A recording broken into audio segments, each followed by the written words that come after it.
let's brag on the verifiable success of what Turning Point Action was able to do. Arizona, the best performing swing state. Arizona, we were able to win by nearly 5.5 points. It's actually right near 5.6, right? 5.7. Much better performance than even in 2016 when Donald Trump won. What was Turning Point Action able to do in the great state of Arizona? No, Charlie, and it's a huge credit to our entire team. It's first off, good to see you. Thanks for all the hard work that you're doing right now. Still doing. Many people don't know it or appreciate it enough, but what Charlie's doing right now is really tough work. No, our team had really gone in and we looked at this and we sat down. Charlie and I sat down. Really looking at the postmortem of 2020 and then watching in horror as basically we just waited to see the result of what the Republican establishment, the national apparatus said they were going to do to help fix Arizona.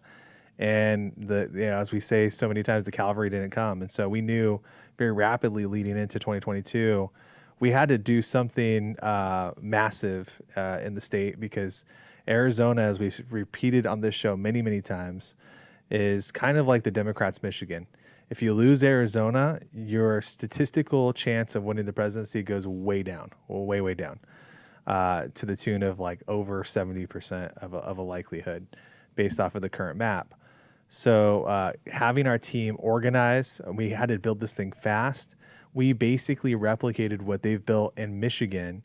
So a similar construct in Michigan, what the Democrats have done there, we built that in basically 18 months.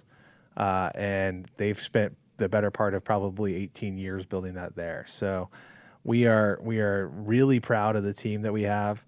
We spread our people across the state evenly and very specifically to areas that needed the most assistance. And how we went about our work was really simple.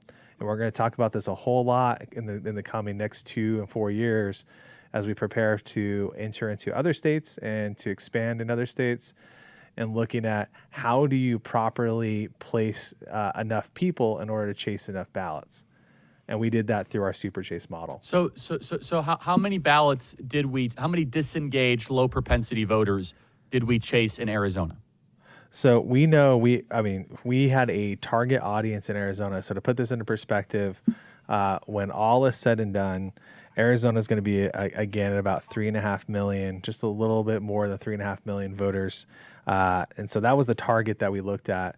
And we took a universe of about just shy of 400,000 people that we knew we could contact, which, quick math, that's over 10% of the voters.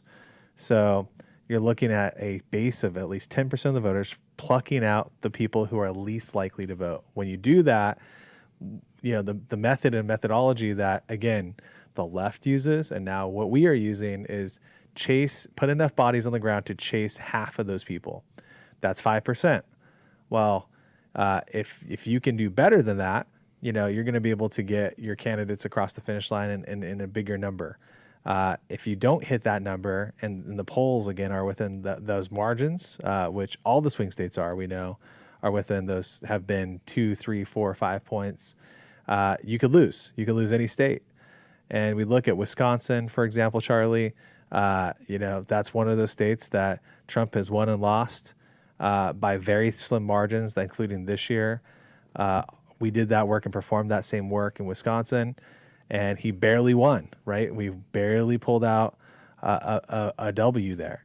And so this work really matters a lot, and it really comes down to just knowing the numbers. You got to lay out how many votes are there in total, how many are you expecting, what kind of percentage are you looking at? If you look at public polling, which not all of it's good, we know that, right? We saw in Iowa, we can't trust every poll, but you can take a smattering of those polls, identify what's winnable, and then based off of the winnability of a state, determine, can we put enough bodies on the ground to chase enough votes to make a difference? And that's what we did in Arizona. That's what we did in Wisconsin. That's what we did in Michigan. So it was the number in Arizona was upwards of 200,000. Is that fair to say?